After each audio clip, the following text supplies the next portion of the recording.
What's up, Tube? Welcome back to Loguido's Chop Shop, the second best Gel Blaster channel on the tubes.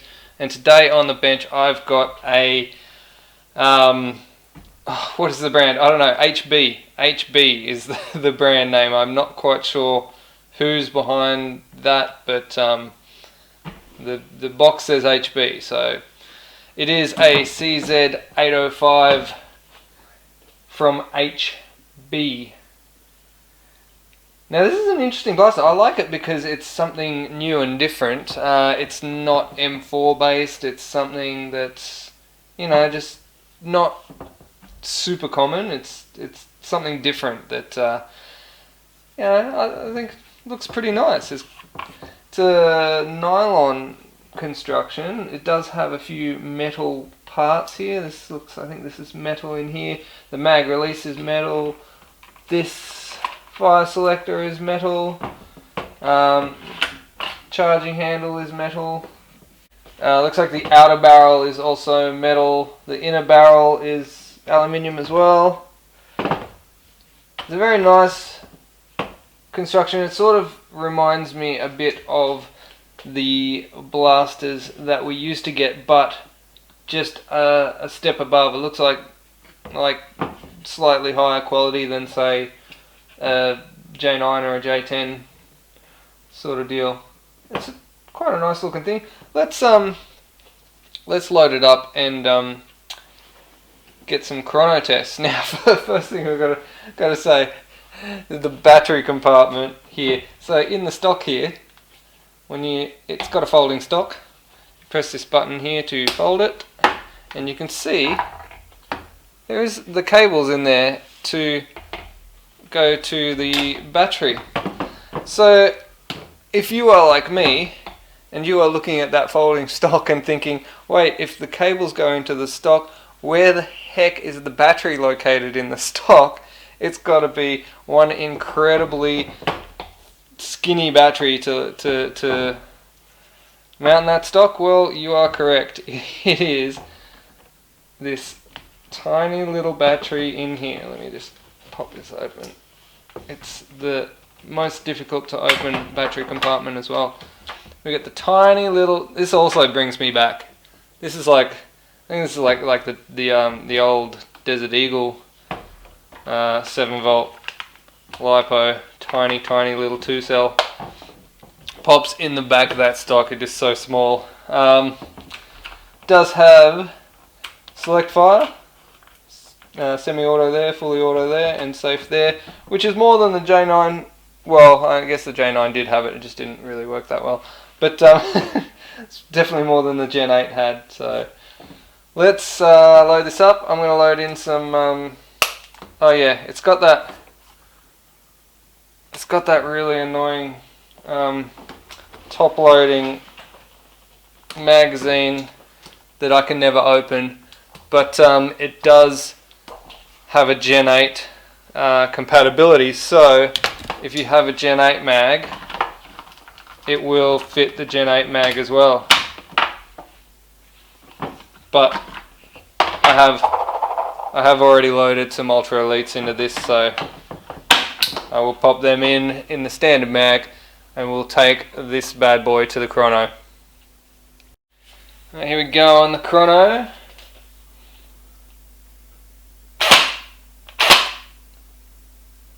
$225, not too shabby. $250s.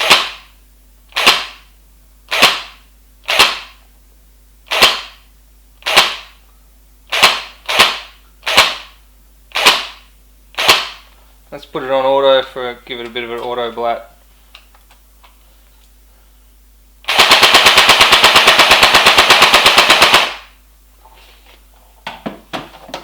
Not too shabby. It's got that feel of the old style blasters, but what do we got? 510 rounds per minute. So is that for real? That sounded a lot less than that, but anyway, we got an average of 250 FPS, max of 260, min of 230. That's actually that's reasonable.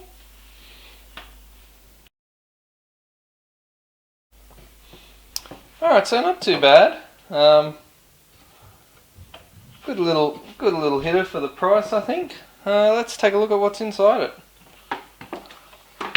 Start the teardown. Disconnect the battery. If I can get to the thing. This is annoying. This battery compartment. Not only is it unusually small, but it's also annoyingly difficult to get off. Alright, so let's start taking it down. I will start with the mag release. It's probably a good place to start. It's a nice metal piece, the mag release. Alright, never done one of these before, so again I'm going to go with I will just start undoing every single piece until it comes apart.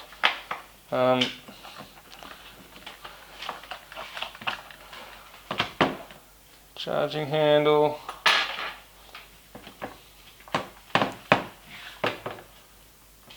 Let's see if I can leave that screw in there and get it out later. Alright, I'm going to need a Allen key, probably number 2. Alright, so it's actually a 2.5 millimeter Allen screw. Going out, and hopefully with that out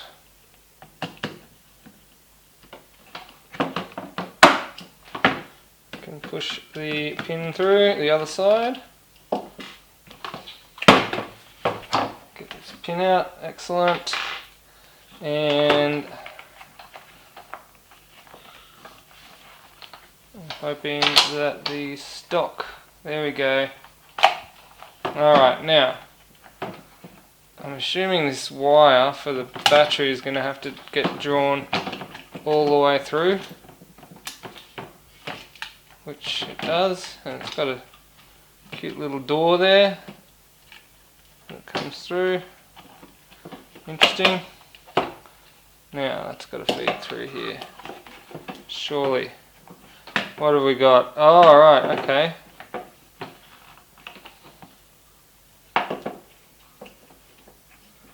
This piece comes off. Oh, cool. That's the sling hook, which is metal, which is good. I like metal sling hooks because, generally speaking, when you hook something onto a sling and you have the weight of the whole thing swinging off of it, you want it to be quite strong. Alright, so I've managed to get this all the way through, at least to there. That's probably far enough anyway. That's as far as I need to get it for the purpose of this exercise. Alright, what's next? I'm going to undo these, and I'll probably punch that pin out at some stage. I'm not even sure if these are actually part of it, but we'll take it off anyway. This one and this one. Alright, so I've taken these screws out of this and the one on the other side as well. They're actually quite a good fit in these alloy pieces. Are quite a good fit into the nylon, such that it's like interference fit. Now with that, and I think probably I'll knock that pin out here as well. It seems like a good thing to do.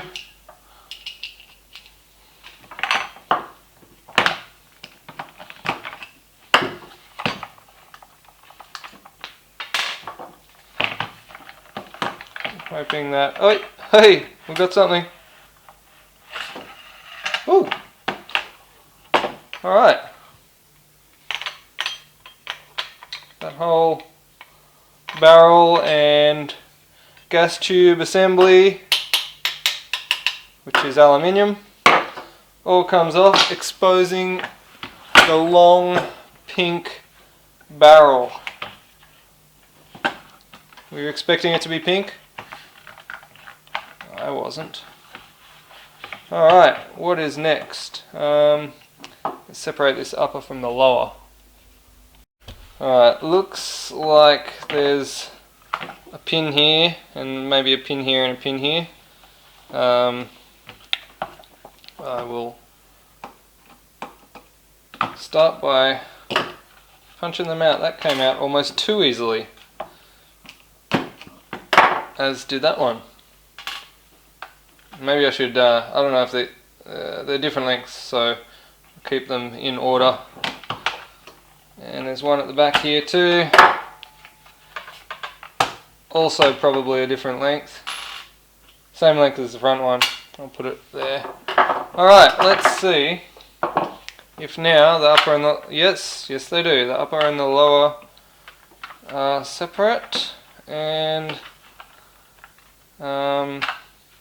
should maybe come apart. What are we stuck on?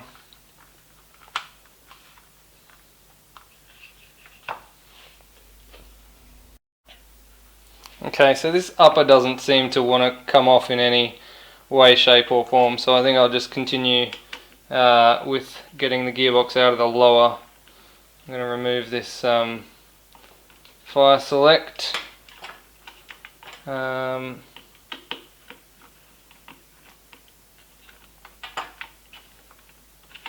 Assuming that that is necessary. May not be.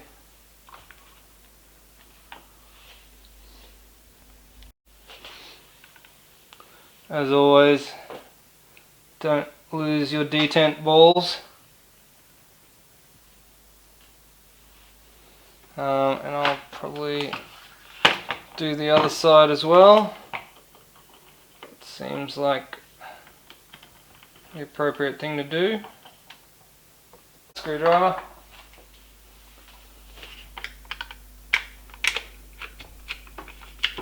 But with that one.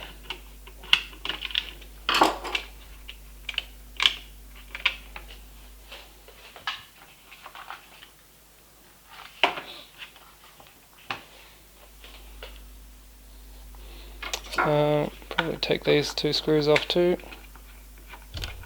We off?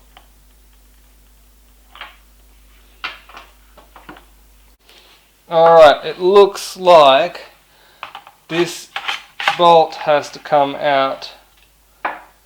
So there's a little rubber band here which pulls it back.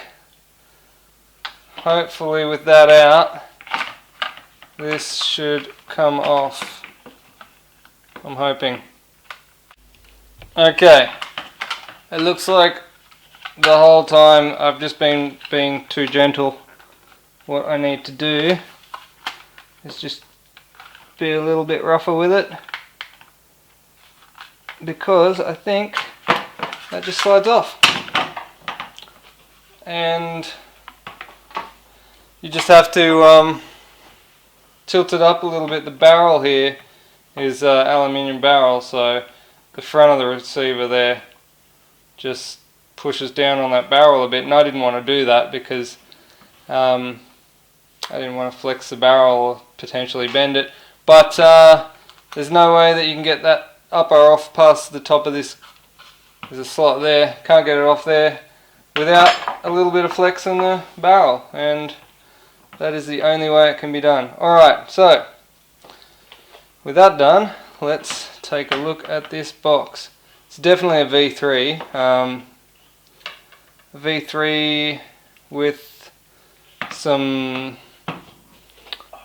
fairly custom bits, I'd say. Like it's based on a V3, I should say, rather than calling it a V3. Based on a V3. The basic V3 design, but it's then customized to fit this. Alright, now with those two T-piece screws undone, the whole box should come out, seeing as I've already removed that lower plate. Let's see how we go.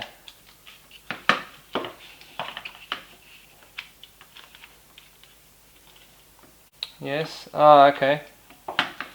So there's wires going everywhere, as you can see.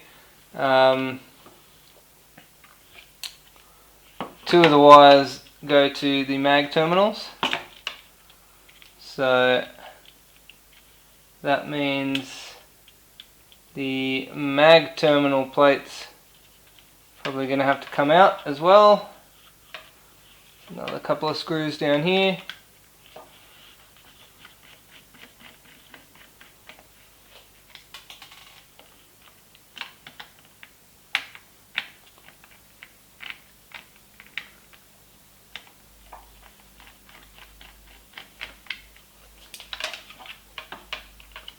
Alright, so mag terminal plates coming with it as well.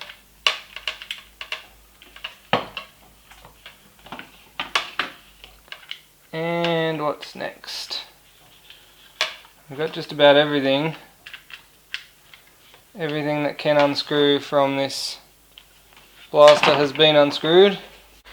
Alright, so the only things left that are holding this box in are the fire selectors here. So I think I'm just going to have to squeeze them out.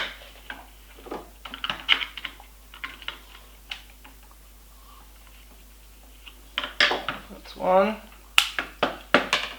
And the other one's kind of already up. And there we go. Alright.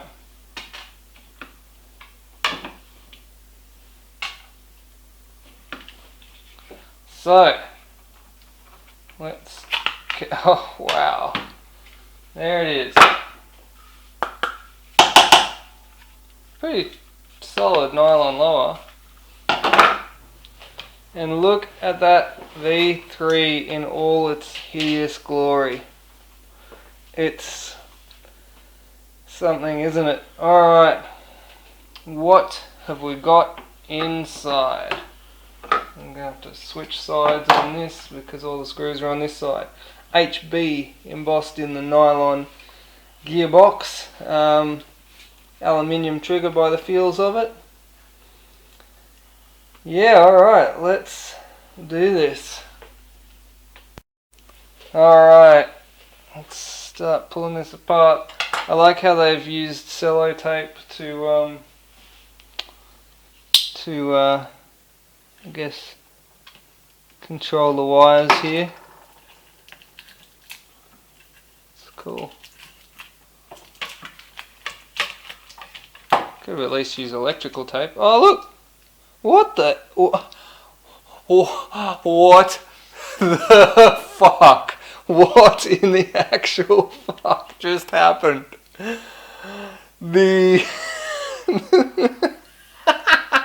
It appears that the cello tape is the sole thing that is holding the nuts onto the back of this motor. The screws weren't even screwed in. They were not even they weren't even screwed in. No, like I haven't even undone them. I just literally just poke them out. There we go. They even fit. The nuts even, are they real nuts? They have thread in them? They do. Interesting. Cool. Cool assembly, China. Alright, let's have a look at this motor. I should be able to pop it out the bottom. No, I can't. Why can't I? Because we got to do this. Alright, at least these ones actually had the nuts on. I had to unscrew them for the nuts to come out. That's good.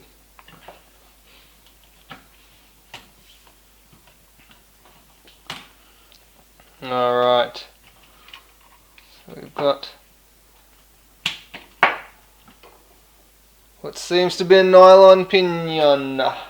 Nylon pinion gear, which leads me to believe that probably the rest of the gears are also nylon in construction. Alright, well, not really surprised there, given the design and general appearance of everything else here. I do notice that they're running a bearing on the bevel gear and then bushers on the spur and the sector. I'm not against that design. I kind of like that design actually, because I mean, let's be real, the bevel gear is the gear that spins the fastest.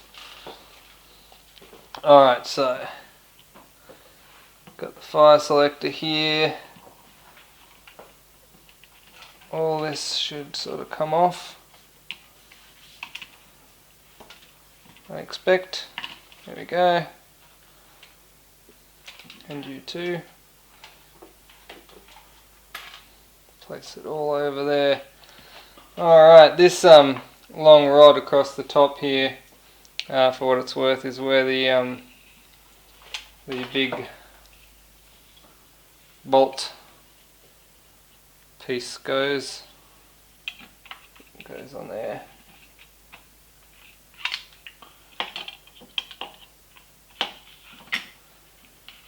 Like that, and this big rubber band here actually connects to the back of the piston via a little hook there which hangs out the back, which actually operates the blowback feature. So it does have blowback, in case you're wondering about that. Alright, I just had a cool idea. So this has got nylon gears here. As you can see, it's got a nylon pinion and it's got a nylon gear set that I can see through these little holes. I'm going to replace them with metal gears, of course, but I just wanted to break it first. Let's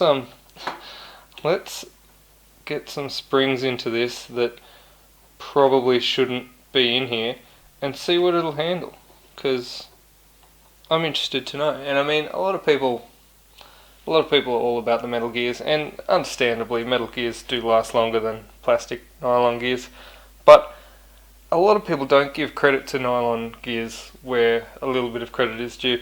The nylon gears can actually hold, you know, a bit. They eventually die, but let's just whack a bigger spring into this and see how big we can go before the nylon gears give out. So I've got some upgrade springs here. I've got a nondescript upgrade spring. I estimate it's probably about an M190, an M90 or thereabouts. I've also got a M100, an M140, and if we survive that far, an M150. So I mean, I don't think it's gonna I don't think it's gonna survive the 140. It might survive the 100 and it should survive the 90. Let's see. Alright, so first I'm gonna do a 11 volt lipo. See how that handles it, because we're going to be doing 11 volts no doubt to be able to handle the springs we're doing. Here goes, 11 volts.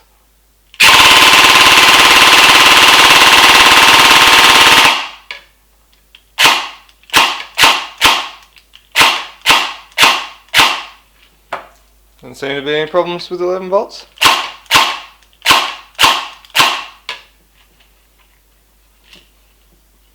Change it out. There's a stock spring. chuck in the slightly upgraded spring. Let's see if I can wind these back a bit.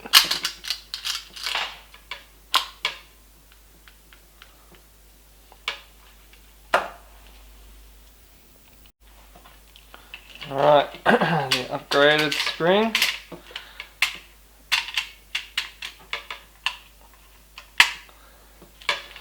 Here we go.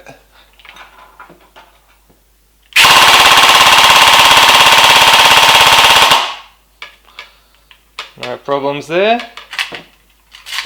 I think that one was like a M90, just at a guess. Now we'll go to the M100.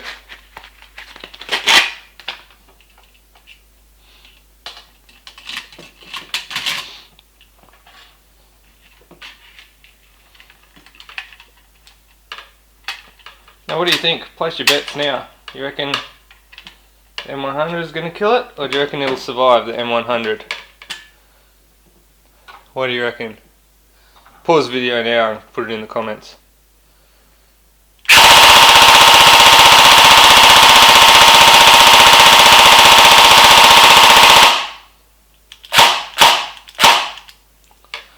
No problems.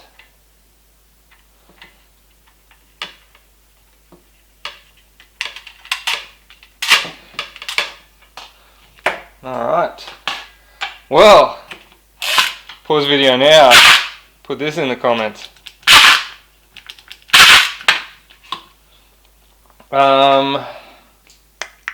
M140. I don't think it's going to survive the M140. I don't think it's going to survive the M140. We'll see. We'll see what happens. I mean, give these nylon gears some credit. They are doing okay. Alright, this is going to kill it for sure. I can tell. Here we go. Oh, we got one. Two. I've obviously knocked myself into semi.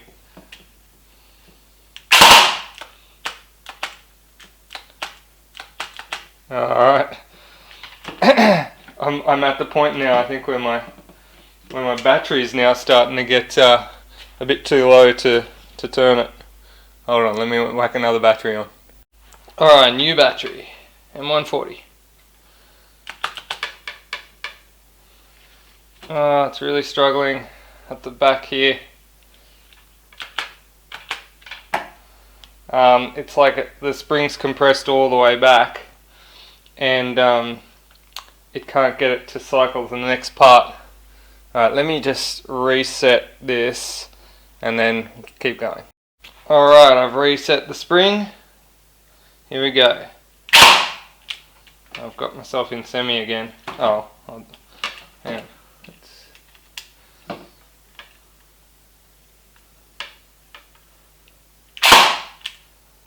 Where's auto? Auto must be forward.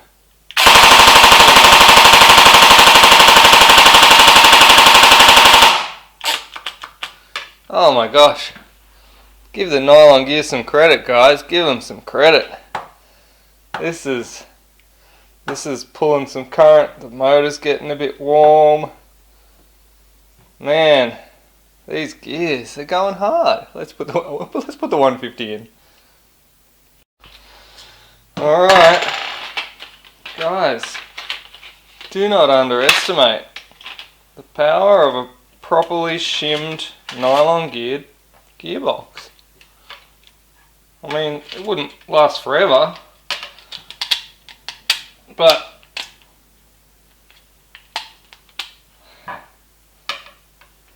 certainly getting the job done. Alright. M150. Let's see how we go. Cycled it.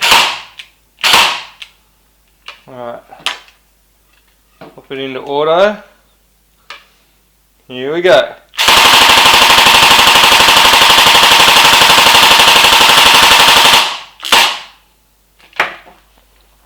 That is amazing. That is amazing. I didn't think I'd have to do this. I didn't think I'd have to do this, but I got another spring. Alright, I'm not sure what this spring is. Could be, I'm not sure. It is 1.7 or 1.6, close enough to 1.7 mils in diameter. The M150 was 1.5. I don't know if you can see that, 1.5. This one's 1.7.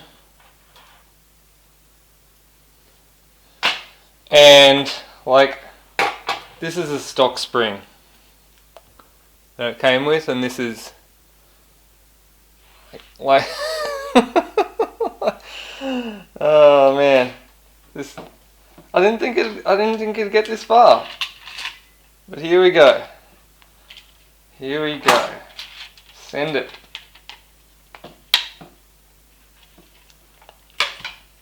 All right. Ready.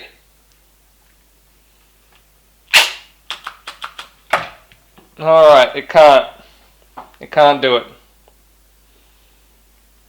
Can't do it. Doesn't have the torque to pull it back, but it pulled it back.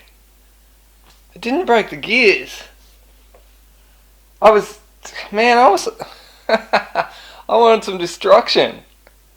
I was praying for mayhem.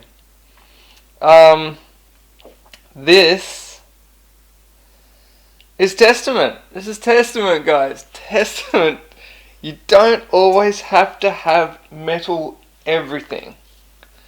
I'd love to know what FPS this thing was pushing when it was doing the M150 spring. Oh man, in the interest of science, I'm just gonna have to like do some quick shonky chrono. Alright, here we go. I loaded some gels just directly into the T-piece.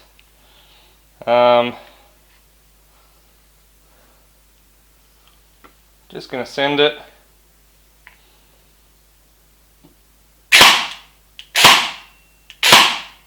Hopefully the gels will gravity feed.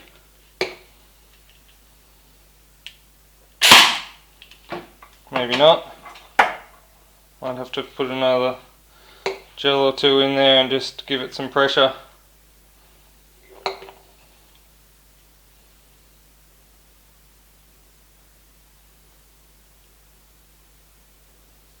Alright, here we go.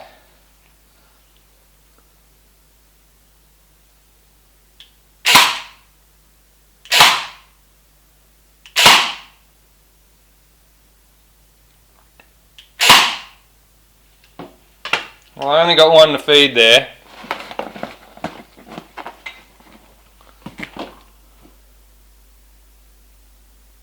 But it was 404 FPS. So, see if I can squeeze another one in there. That one was 399. Just, I don't know, in case you don't believe me.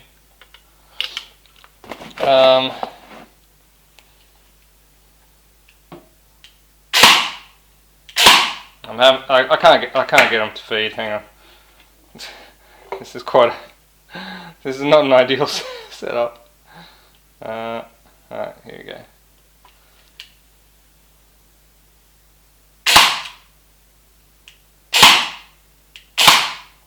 That was 393.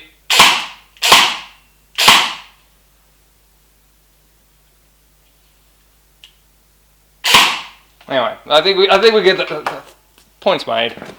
Pushing 400 FPS on a standard nylon gearbox. And it's doing it. Doing it.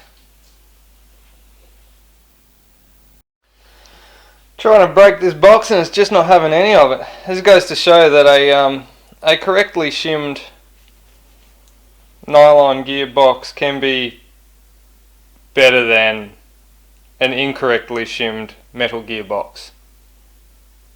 And believe it, I've said it for a long time.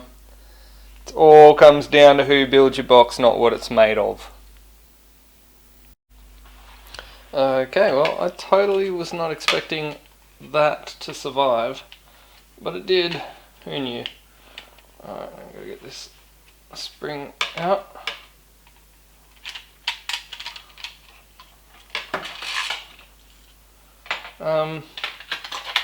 Another thing probably worth mentioning is this is like the standard air seal and everything in here. So given that it's a nylon gear set, I expect that it's probably like just a nylon nozzle with no O-ring or anything like that. So it's probably got a pretty terrible air seal as well. So I mean, 400 FPS with no air seal work, you could certainly probably do much better. Anyway, let's tear this thing apart again. Oh, well, let's tear it apart for the first time. Get the motor cage off again, and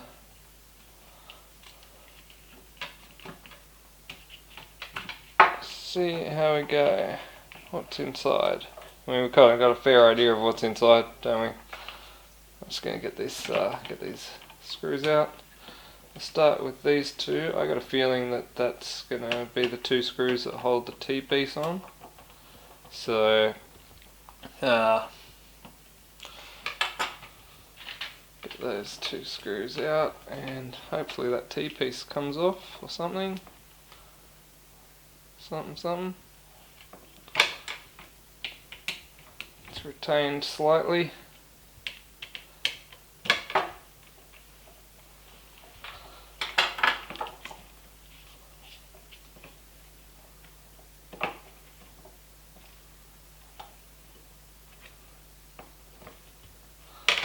Might as well just undo the whole box. It'll come.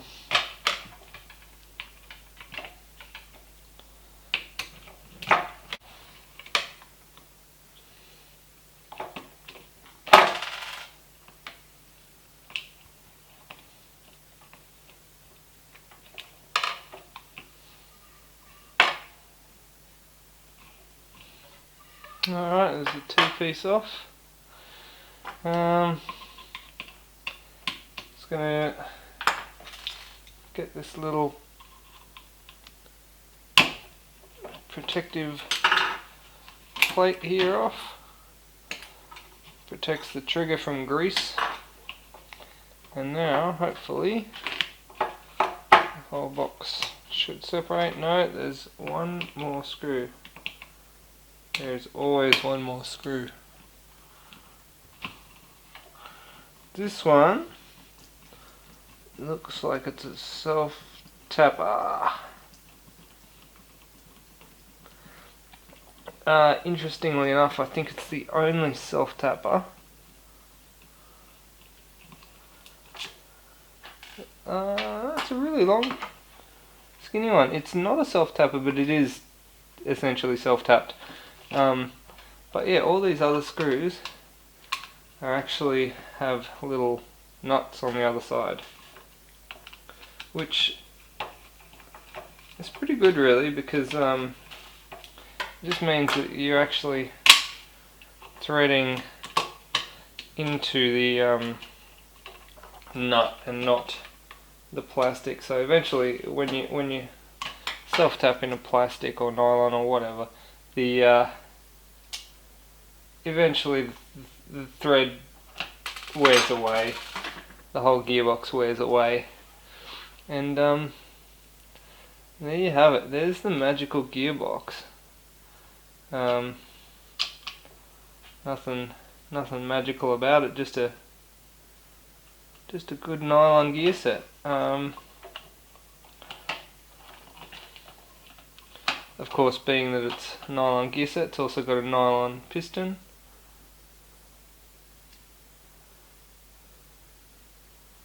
Which seems to be, I don't know, pretty average sort of piston. Air seal is incredibly average. It's got a bit of, it's not the worst. It's not the worst.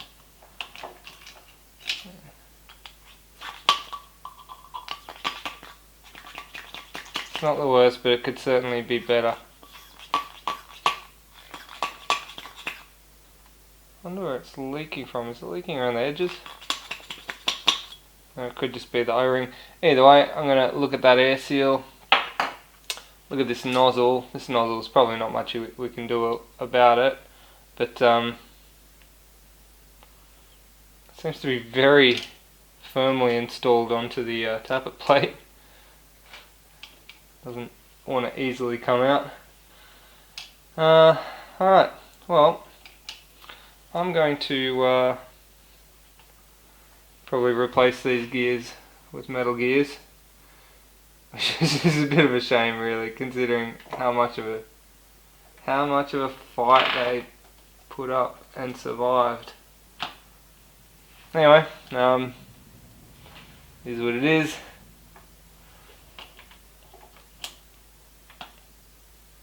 They would eventually break, you know. They would. They can't put up with it forever. But for a set of nylon gears, they did incredibly well. Alright, so I've replaced all the gears with metal gears, and I've done a metal rack plunger, green O-ring. I don't know if you can just see it in there. Green O-ring. Check the air seal. It's quite good. The nozzle is satisfactory. It's not the greatest, but for what it is, it'll do. I'm going to lose the blowback function because this standard piston has a little hook on the back of it there, which actually slides through the gearbox and hooks onto like a little rubber band that pulls the thing. So I'm going to lose that, but nah, I'm not that fussed. It's not the end of the world. Alright, so I'm going to whack this back together. And it's always a little bit of a balancing act to get the gearbox back together. Pay particular attention with these V3s with the trigger, because it's got actually two holes for the trigger. Got the T-piece, which is all in the front of the gearbox there as well, which we've all got to get all lined up, get those trigger bits lined up, make sure all the gears pop back in correctly. There is, I usually also make sure that the tappet plate is pushed back.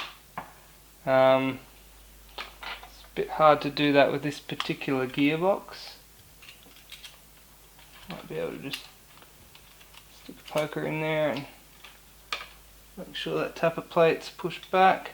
When you're doing like a V2 box or whatever, you can just push on the nozzle.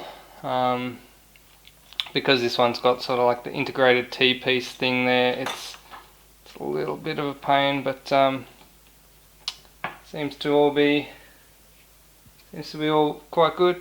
Again, like I said, this box has all got little nuts on the other side, which is what actually holds it all together. So get those little nuts in and do all the screws up. I'm just going to get a couple in to start with, just to hold it together, and then we'll continue on from there. Oh yeah, of course I've got to put this little blowback rod in as well. That actually sits in the top of the gearbox here. Alright, I'm just going to put all the screws in off camera. Okay, so the wiring on these is a bit of a bird's nest. It all seems to hang around on the other side here, but do keep in mind when you are assembling it, the two red wires here, the one directly from the battery and the one from the motor, both run through the top of the gearbox here. So when you're assembling the gearbox, you've got to make sure to tuck those wires into the top bit before you put all your screws in. Otherwise you're going to have to take it apart again to get the wires back in, like I did. Ask me how I know. It's a bit of a schmozzle over here with like the selector plate and the wires kind of just there. It's not ideal. I remember when I pulled it out of the shell, I was like, oh geez, there's wiring everywhere. So I'm just going to have to take note and take care of where that wiring goes. Someone on the other video that I've just made about this gearbox wanted to know where the safety goes, and so these little white nylon pieces are all a part of your safety. So this one with a long bar goes from the back on the other side, like that, and then this one goes on this side. There is a screw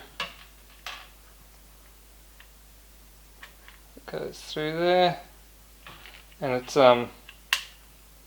it's keyed, so it can only go one way. So you pop that on, and I believe this is the screw. That one there. It's a number 2 Phillips, of course.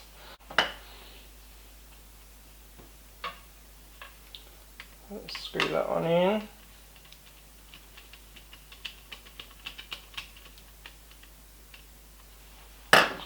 And this bit here is your actual safety bit. So this that little slot there is where your safety bit hangs, and like I think when it's forward there you can't pull the trigger. That's what stops you from pulling the trigger. When it swings back there, that's when you can pull the trigger. So it just sort of sits on there like that, and then this bit just sort of hangs around on top.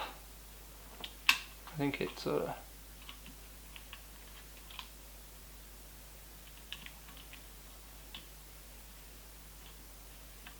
hangs in there like that, and then you got to line your these teeth here up like that. So just so the last tooth gets in there and then the first tooth gets in there, and vice versa on the other side. You get your teeth lining up there. And there is actually a little, it's this little Phillips head screw. It just pops in there and just stops those guys from falling out. And that's it. So when the oh jeez, got my finger in there. When that's there, that's your safety. And that's all there is to that. Okay, so when you get into this part of the reassembly, putting the box back into the receiver, you're gonna have these two different fire selectors. So there's a left side and a right side, so make sure you get them right. I believe the longer one of the two is for the left side, and then the shorter one goes in on the right side. I'm pretty sure that's how it goes. I'm going to find out in a minute. Alright, back together now, and I just want to bring up a couple of gripes that I have with this blaster. The first of which is this barrel, not this one, the actual aluminium barrel. If I can get this flash hider off,